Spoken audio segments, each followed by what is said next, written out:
ಕೊನೆಗೂ ಬಿಡುಗಡೆ ಆಯಿತು ಗೃಹಲಕ್ಷ್ಮಿ 26ನೇ ಕಂತು. ನಮಸ್ಕಾರ ಎಲ್ಲರಿಗೂ. ಸ್ಕೀಮ್ ವಾರ್ತಾ ಕನ್ನಡ ನ್ಯೂಸ್ ಚಾನೆಲಿಗೆ ಸ್ವಾಗತ. ಇಂದಿನ ಈ ವಿಡಿಯೋದಲ್ಲಿ ಗೃಹಲಕ್ಷ್ಮಿಯರಿಗೆ ಒಂದು ಭರ್ಜರಿ ಗುಡ್ ನ್ಯೂಸ್ ಇದೆ. ತುಂಬ ಜನರು ಕಾಯ್ತಾ ಇರುವಂತಹ 26ನೇ ಕಂತಿನ ಗೃಹಲಕ್ಷ್ಮಿ ಹಣ. ಯಾಕಂದ್ರೆ 2 ವಾರದ ಹಿಂದೆ ಇದೇ ತಿಂಗಳಿನಲ್ಲಿ ಗೃಹಲಕ್ಷ್ಮಿ 26ನೇ ಕಂತು ಬರುತ್ತೆ ಅಂತ ತಿಳಿಸಿದ್ದೆ. ಈಗ ಆಲ್ರೆಡಿ ಬಿಡುಗಡೆ ಆಗಿದೆ. ಅಂದ್ರೆ ಇವತ್ತು ಕೂಡ ಜಮಾ ಆಗ್ಲಿಕ್ಕೆ ಮತ್ತೆ ಪ್ರಾರಂಭ ಆಗ್ತಾ ಇದೆ. ಯಾವ ಜಿಲ್ಲೆಗೆ ಬಂದಿದೆ ಅಂತ, ಎಷ್ಟು ಜನರಿಗೆ ಬಂದಿದೆ ಅಂತ ಈ ವಿಡಿಯೋದಲ್ಲಿ ಕಂಪ್ಲೀಟ್ ಆಗಿ ತಿಳಿಸ್ಕೊಡ್ತಾ ಇದ್ದೇನೆ.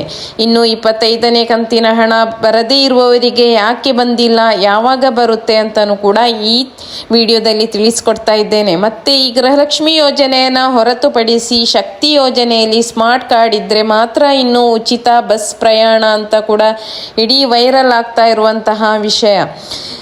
ಇಷ್ಟು ಟೈಮ್ ಆಧಾರ್ ತೋರಿಸ್ತಾ ಬಸ್ ಪ್ರಯಾಣ ಮಾಡ್ತಾ ಇದ್ರಿ, ಇನ್ನು ಮುಂದೆ ಸ್ಮಾರ್ಟ್ ಕಾರ್ಡ್ ತೋರಿಸಲೇಬೇಕಾಗುತ್ತೆ. ಇದರ ಬಗ್ಗೆನೂ ಕೂಡ ನಾನು ಈ ವಿಡಿಯೋದಲ್ಲಿ ಮಾಹಿತಿಯನ್ನು ತಿಳಿಸ್ಕೊಡ್ತಾ ಇದ್ದೇನೆ. ಈ ಸ್ಮಾರ್ಟ್ ಕಾರ್ಡನ್ನು ಎಲ್ಲಿ ಮಾಡಿಸಬೇಕು, ಹೇಗೆ ಮಾಡಿಸಬೇಕು, ಯಾವಾಗ ಮಾಡಿಸುವುದು ಅಂತಲೂ ಕೂಡ ವಿಡಿಯೋದಲ್ಲಿ ತಿಳಿಸ್ತಾ ಹೋಗ್ತೇನೆ. ಇನ್ನು KSRTC ಮತ್ತು BMTC ಬಸ್ಗಳ ಟಿಕೆಟ್ ಚಾರ್ಜನ್ನು ಹೆಚ್ಚಳ ಮಾಡಿದ್ದಾರೆ. ಅಂದರೆ ಅದು ಪ್ರಯಾಣಿಕರಿಗೆ ಅಲ್ಲ, ಲಗೇಜ್ ಬ್ಯಾಗ್ಗಳಿಗೆ ಮಾತ್ರ ಹೆಚ್ಚಿಸುವಂಥದ್ದು. ಇನ್ನು ಮುಂದೆ ಲಗೇಜ್ ಬ್ಯಾಗ್ಗಳಿಗೆ ಕೂಡ ಟಿಕೆಟ್ ಅನ್ನ ಮಾಡಿಸಬೇಕು ಅಂತ ಸರ್ಕಾರನೇ ಹೇಳ್ತಾ ಇರುವಂಥದ್ದು. ಹೀಗೆ ಎಲ್ಲ ವಿಷಯಗಳು ಈ ವಿಡಿಯೋದಲ್ಲಿ ನಾನು ಪಿನ್ ಟು ಪಿನ್ ಹಾಕ್ತಾ ಹೋಗ್ತಾ ಇರ್ತೇನೆ. ನೀವು ಯಾರು ಕೂಡ ಸ್ಕಿಪ್ ಮಾಡಿ ನೋಡಬೇಡಿ. ಕಂಪ್ಲೀಟ್ ಆಗಿ ವಿಡಿಯೋ ನೋಡಿದ್ರೆ ಮಾತ್ರ ನಿಮಗೆ ಕಂಪ್ಲೀಟ್ ಇನ್ಫಾರ್ಮೇಶನ್ ತಿಳಿಯುತ್ತೆ. ಇಲ್ಲ ಅಂತ ಹೇಳಿದ್ರೆ ಅರ್ಧಂಬರ್ಧ ನೀವು ಸ್ಕಿಪ್ ಮಾಡಿ ನೋಡಿದ್ರೆ ನಿಮಗೆ ಒಂದು ವಿಷಯದ ಬಗ್ಗೆ ಅರ್ಧ ಮಾತ್ರ ಗೊತ್ತಾಗುತ್ತೆ, ಇನ್ನು ನಿಮಗೆ ಅದು ಡೌಟ್ಸ್ ಹಾಗೇ ಉಳಿಯುತ್ತೆ. ಇನ್ನು ಯಾರೆಲ್ಲ ನನ್ನ ಚಾನೆಲ್ ಮೊದಲನೆಯದಾಗಿ ವೀಕ್ಷಿಸ್ತಾ ಇದ್ದೀರೋ ದಯವಿಟ್ಟು ಸಬ್ಸ್ಕ್ರೈಬ್ ಮಾಡಿ. ಮತ್ತು ಅದೇ ರೀತಿ ನಿಮಗೆ ಯಾವ ಜಿಲ್ಲೆಗಳಿಗೆ ನಿಮ್ಮ ಹಣ ಬಂದಿದೆ, ಅಂದರೆ 25ನೇ ಕಂತು ಯಾರಿಗೆ ಬಂದಿಲ್ಲ ಅಥವಾ 26ನೇ ಕಂತು ಯಾರಿಗೆಲ್ಲ ಬಂದಿದೆ, ಇದನ್ನು ನೀವು ಕಮೆಂಟ್ ಬಾಕ್ಸಲ್ಲಿ ಹಾಕಲಿಕ್ಕೆ ಮರೆಯದೇ ಹಾಕಬೇಕು. ಯಾಕೆಂತ ಹೇಳಿದರೆ ನಾನು ವಿಡಿಯೋ ಹಾಕುವುದಕ್ಕಿಂತ ಹೆಚ್ಚಾಗಿ ಜನರಿಗೆ ಬೇಕಾಗಿರುವಂಥ ಕಮೆಂಟ್ ಬಾಕ್ಸಲ್ಲಿ ಬರುವಂತಹ ಆನ್ಸರ್ಸ್. ನೀವು ಒಂದು ವೇಳೆ ನಿಮಗೆ ಹಣ ಬಂದಿದ್ದರೂ ಕೂಡ ನೀವು ಕಮೆಂಟ್ ಬಾಕ್ಸಲ್ಲಿ ಹಾಕಿದ್ರೆ ಅದು ಉಳಿದವರಿಗೆ, ಅಂದರೆ ಕಮೆಂಟ್ ಬಾಕ್ಸನ್ನೇ ಹೆಚ್ಚಿನವರು ಓದಿ ತಿಳ್ಕೊಳ್ಳುವಂಥದ್ದು, ಅಂಥವರಿಗೂ ಕೂಡ ಒಂದು ಆಶ್ವಾಸನೆ ಸಿಕ್ಕಿದಂತಾಗ್ತದೆ. ಅದಕ್ಕಾಗಿ ನಿಮಗೆ ಯಾವ ಜಿಲ್ಲೆಗೆ ಹಣ ಬಂದಿದೆ ಅವರು ನಿಮ್ಮ ಜಿಲ್ಲೆಯನ್ನು ಮೆನ್ಷನ್ ಮಾಡಿ ನೀವು ಹಣ ಬಂದಿದೆ ಅಂತ ಹೇಳಿ ತಿಳಿಸಿ ಕಮೆಂಟ್ ಬಾಕ್ಸಲ್ಲಿ. ಅದೇ ರೀತಿ ಯಾರಿಗೆ ಬಂದಿಲ್ಲ ಅವರು ಕೂಡ ಜಿಲ್ಲೆಯನ್ನು ಮೆನ್ಷನ್ ಮಾಡಿ. ಇನ್ನು 25ನೇ ಕಂತು ಯಾರಿಗೆ ಬಂದಿಲ್ಲ ಅವರು ಕೂಡ ಜಿಲ್ಲೆಯನ್ನು ಮೆನ್ಷನ್ ಮಾಡಿ ಕಮೆಂಟ್ ಬಾಕ್ಸಲ್ಲಿ ಹಾಕಬೇಕಾಗಿ ನಾನು ಈ ಮೂಲಕ ನಿಮಗೆ ಒಂದು ವಿನಂತಿಯನ್ನು ಕೂಡ ಮಾಡ್ತಾ ಇದ್ದೇನೆ. ಮೊದಲನೆಯದಾಗಿ ಗೃಹಲಕ್ಷ್ಮಿ ಯೋಜನೆ ಯಾವಾಗದಿಂದ ಬಿಡುಗಡೆ ಸ್ಟಾರ್ಟ್ ಆಯಿತು ಅಂದರೆ 17 ತಾರೀಕು ಫೆಬ್ರವರಿ 2026ರಂದು 11:50 ಪ್ರಾರಂಭ ಆಗಿದೆ ಅಂತ ಮಹಿಳಾ ಮತ್ತು ಮಕ್ಕಳ ಕಲ್ಯಾಣ ಇಲಾಖೆಯ ಸಚಿವೆ ಲಕ್ಷ್ಮೀ ಹೆಬ್ಬಾಳ್ಕರ್ ಮೇಡಮ್ ಅವರು ನೋಟಿಫಿಕೇಶನ್ ಅನ್ನು ಕೂಡ ಹಾಕಿರುವಂಥದ್ದು. ಇದು ಕೂಡ ಒಂದು ಗುಡ್ ನ್ಯೂಸ್ ಅಂತಾನೆ ಹೇಳಬಹುದು. ಆದರೆ ಎಲ್ಲರಿಗೂ ಕೂಡ ಬಂದಿಲ್ಲ ಈ 26ನೇ ಕಂತಿನ ಹಣ. ಅಂದರೆ ಗೃಹಲಕ್ಷ್ಮಿ ಹಣ ಟೆಸ್ಟಿಂಗಿಗೆ ಅಂತ ಹೇಳಿ ಮೊದಲನೇ ಹಂತದಲ್ಲಿ ಕೆಲವೊಂದು ಜಿಲ್ಲೆಗಳಿಗೆ ಹಾಕ್ತಾರೆ. ಅದನ್ನು ನಾನು ಎಲ್ಲ ವಿಡಿಯೋದಲ್ಲಿ ಕೂಡ ತಿಳಿಸ್ತೇನೆ. ಯಾಕೆಂತ ಹೇಳಿದರೆ ಗೃಹಲಕ್ಷ್ಮಿ 3 ಹಂತದಲ್ಲಿ ಬರುತ್ತೆ. ಅದರಲ್ಲಿ ಮೊದಲನೇ ಹಂತ ಕಡಿಮೆ ಜನರಿಗೆ ಬರುವಂಥದ್ದು, ಅಂದರೆ ಅದು ಸರ್ಕಾರದಿಂದ ಒಂದು ಟೆಸ್ಟಿಂಗ್ ಅಂತ ಹೇಳಿ ಮಾಡ್ತಾರೆ, ಅದಕ್ಕಾಗಿ ಹಾಕುವಂಥದ್ದು. ಅದು ಕೂಡ ಈ ಜಿಲ್ಲೆಗಳಿಗೆ ಅದು ಬೇಗ ಹಾಕಿದ್ದಾರೆ. ಯಾವ ಜಿಲ್ಲೆಗಳಿಗೆ ಲೇಟ್ ಬರುತ್ತೆ ಅಂತ ಜಿಲ್ಲೆಗಳಿಗೆ ಈ ಸಾರಿ ಇದನ್ನು ಮೊದಲು ಹಾಕಿದ್ದಾರೆ. ಅಂದರೆ ಕಲಬುರಗಿ ಜಿಲ್ಲೆ, ಬಾಗಲಕೋಟೆ ಜಿಲ್ಲೆ ಆಗಿರಬಹುದು, ಗದಗ ಜಿಲ್ಲೆ ಆಗಿರಬಹುದು, ಅಥವಾ ಬೀದರ್, ಬೆಂಗಳೂರು, ಈ ರೀತಿಯಾಗಿ ಜಾಸ್ತಿ ಜನರಿಗೆ ಈ ಜಿಲ್ಲೆಗಳಿಗೆ ಬಂದಿರುವಂಥದ್ದು. ಅದು ಕೂಡ ಟೆಸ್ಟಿಂಗಿಗೆ ಮಾತ್ರ ಒಂದು 10%ಇಂದ 20% ಜನರಿಗೆ ಮಾತ್ರ ಹಾಕುವಂಥದ್ದು. ಇನ್ನು ಉಳಿದಂತಹ ಜಿಲ್ಲೆಗಳಿಗೆ ಪುನಃ ಇವತ್ತು ಪ್ರಾರಂಭ ಆಗಿದೆ. ಅಂದರೆ ಇವತ್ತು 11:45ಕ್ಕೆ ಪುನಃ ಜಮಾ ಸ್ಟಾರ್ಟ್ ಆಗಿದೆ. ಅಂದರೆ ನಿಮಗೆ ಅದೇ ಟೈಮಿಗೆ ಬರುತ್ತೆ ಅಂತ ಹೇಳಿ ಅಲ್ಲ, ಇವತ್ತು ಇಡೀ ದಿವಸ, ಅಂದರೆ ಒಂದು 30% 40% ಜನರಿಗೆ ಇವತ್ತು ಬರುತ್ತೆ. ತುಂಬ ದಿನದಿಂದ ವೆಯ್ಟ್ ಮಾಡ್ತಾ ಇರುವಂಥವರಿಗೆ ಒಂದು ಗುಡ್ ನ್ಯೂಸ್ ಅಂತಲೇ ಹೇಳಬಹುದು. ಇನ್ನು ಉಳಿದವರಿಗೆ ನಾಳೆ ನಾಡಿದ್ದು ಹೀಗೆ 1 ವಾರ ಟೈಮ್ ಬರುತ್ತೆ, ಅಲ್ಲಿ ನಿಮಗೆ ಕಂಟಿನ್ಯೂ ಆಗಿ ಇಷ್ಟಿಷ್ಟು ಜನರಿಗೆ ಅಂತ ಹೇಳಿ ಎಲ್ಲ ಜಿಲ್ಲೆಗಳಿಗೂ ಕೂಡ ಬರುತ್ತೆ. ಇವತ್ತು ಎಲ್ಲರಿಗೂ ಅಂದರೆ ಇವತ್ತು ಹೆಚ್ಚಿನವರಿಗೆ ಬರುತ್ತೆ. ಇನ್ನು 3 ಹಂತದಲ್ಲಿ ಬರುವಂಥದ್ದು ಅದು ಕೂಡ ಹಾಗೆ. ನಿಮಗೆ ಈಗ ಸಹ ಬಂದಿದ್ರೂ ಕೂಡ ನೀವು ಈ ವಿಡಿಯೋವನ್ನು ನೋಡುವ ಕ್ಷಣದಲ್ಲಿ ಬಂದಿದ್ರೂ ಕೂಡ ನೀವು ಕಮೆಂಟ್ ಬಾಕ್ಸಲ್ಲಿ ತಿಳಿಸಲಿಕ್ಕೆ ಮರಿಬೇಡಿ. ಇನ್ನು 25ನೇ ಕಂತಿನ ಹಣ 90% ಜನರಿಗೆ ಬಂದಿದೆ. ಇನ್ನು ಉಳಿದಿದ್ರೂ 10% ಜನರು, ಅಂಥವರಿಗೆ 26ನೇ ಕಂತು ನಿನ್ನೆ ಬಿಡುಗಡೆ ಆಗಿದೆ. ಅದರಿಂದ ಮೊದಲು 25ನೇ ಕಂತು ಬರದೆ ಉಳಿದಿರುವಂತಹವರಿಗೆ ಬರುವಂಥದ್ದು ಮೊದಲನೇ ಹಂತದಲ್ಲಿ, ಮತ್ತೆ 26ನೇ ಕಂತು 3ನೇ ಹಂತದಲ್ಲಿ ಬಿಡುಗಡೆಯಾಗುವ ಟೈಮಲ್ಲಿ ಅಂತಹ ಜನರಿಗೆ ಬರುತ್ತೆ. ಅಂದರೆ 25ನೇ ಕಂತು ಯಾರಿಗೆಲ್ಲ ಇಷ್ಟರವರೆಗೆ ಬರಲಿಲ್ಲ, ಅಂದರೆ ಕೇವಲ ಒಂದು 10% ಜನರಿಗೆ ಮಾತ್ರ ಉಳಿದಿರುವಂಥದ್ದು, ಅಂಥವರಿಗೆ ಮೊದಲು 26ನೇ ಕಂತನ್ನು ಹಾಕ್ತಾರೆ.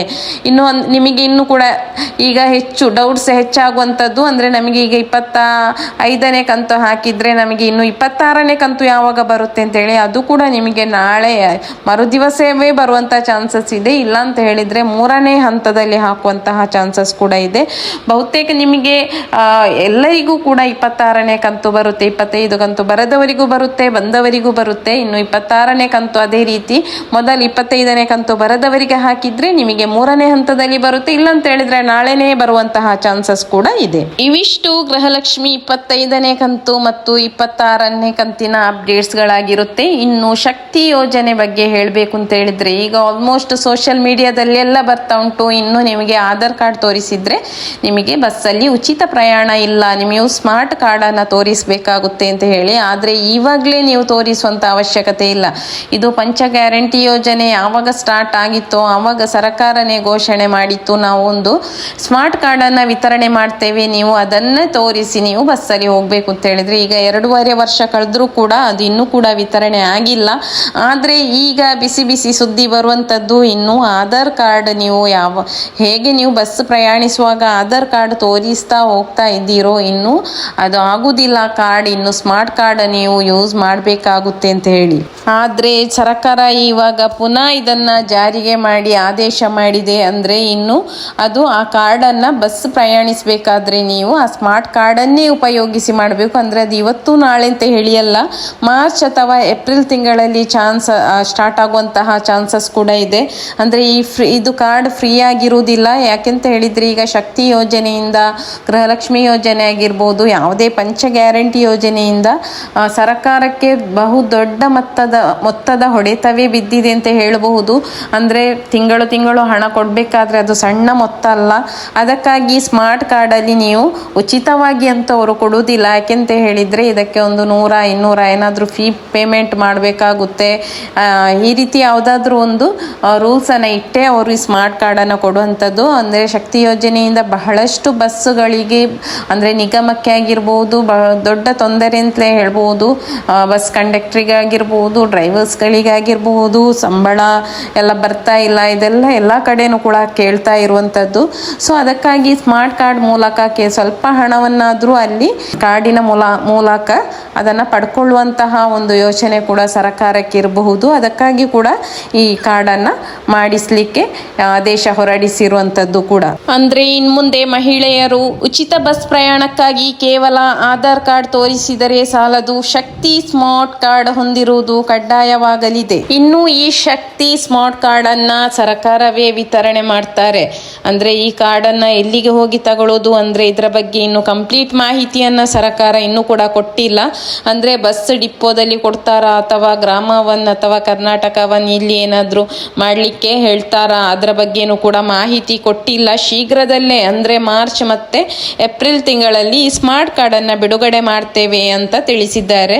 ಇದು ಅಪ್ಲಿಕೇಶನ್ ಹಾಕಲಿಕ್ಕೆ ಬಂದರೆ ನಾನು ನಿಮಗೆ ತಕ್ಷಣ ವಿಡಿಯೋ ಮೂಲಕ ತಿಳಿಸ್ಕೊಡ್ತೇನೆ. ಇನ್ನು KSRTC ಮತ್ತು BMTC ಬಸ್ಗಳಲ್ಲಿ 6 kgಗಿಂತ ಹೆಚ್ಚಿನ ತೂಗದ ಲಗೇಜ್ಗಳಿಗೆ ಸರ್ಕಾರವು ಟಿಕೆಟ್ ದರವನ್ನು ಹೆಚ್ಚಿಸಿದೆ. ಲಗೇಜ್ಗಳಿಗೆ ಭಾರಿ ಪ್ರಮಾಣದಲ್ಲಿ ಚಾರ್ಜನ್ನು ಹೆಚ್ಚಿಗೆ ಮಾಡಿರುವಂಥದ್ದು. ಅಂದರೆ 6 kg ಹೆಚ್ಚಿಗೆ ಇದ್ದರೆ ಅಂದರೆ 50 kg ಆಗಿರ್ಬೋದು, 10 kg ಆಗಿರ್ಬೋದು, 15 kg, ಹೀಗೆ ಎಷ್ಟು ಇದ್ದರೂ ಕೂಡ ಬಸ್ ಸ್ಟ್ಯಾಂಡಲ್ಲಿ ಅದನ್ನು ತೂಕ ಮಾಡಿಸಿ ಅದು ಎಷ್ಟು kg ಬರುತ್ತೆ ಆ ವೆಯ್ಟಿಗೆ ಅನುಸಾರವಾಗಿ ಅಲ್ಲಿ ಲಿಸ್ಟನ್ನು ಹಾಕಿರ್ತಾರೆ. ಅಷ್ಟು ಹಣವನ್ನು ನೀವು ಪಾವತಿಸಿ ಪ್ರಯಾಣ ಮಾಡಬೇಕಾಗುತ್ತೆ. ಅಂದರೆ ಲಗೇಜ್ ತೂಕಕ್ಕೆ ಅನುಗುಣವಾಗಿ ನಿಗದಿತ ದರವನ್ನು ಪಾವತಿಸುವುದು ಕೂಡ ಕಡ್ಡಾಯವಾಗಿದೆ.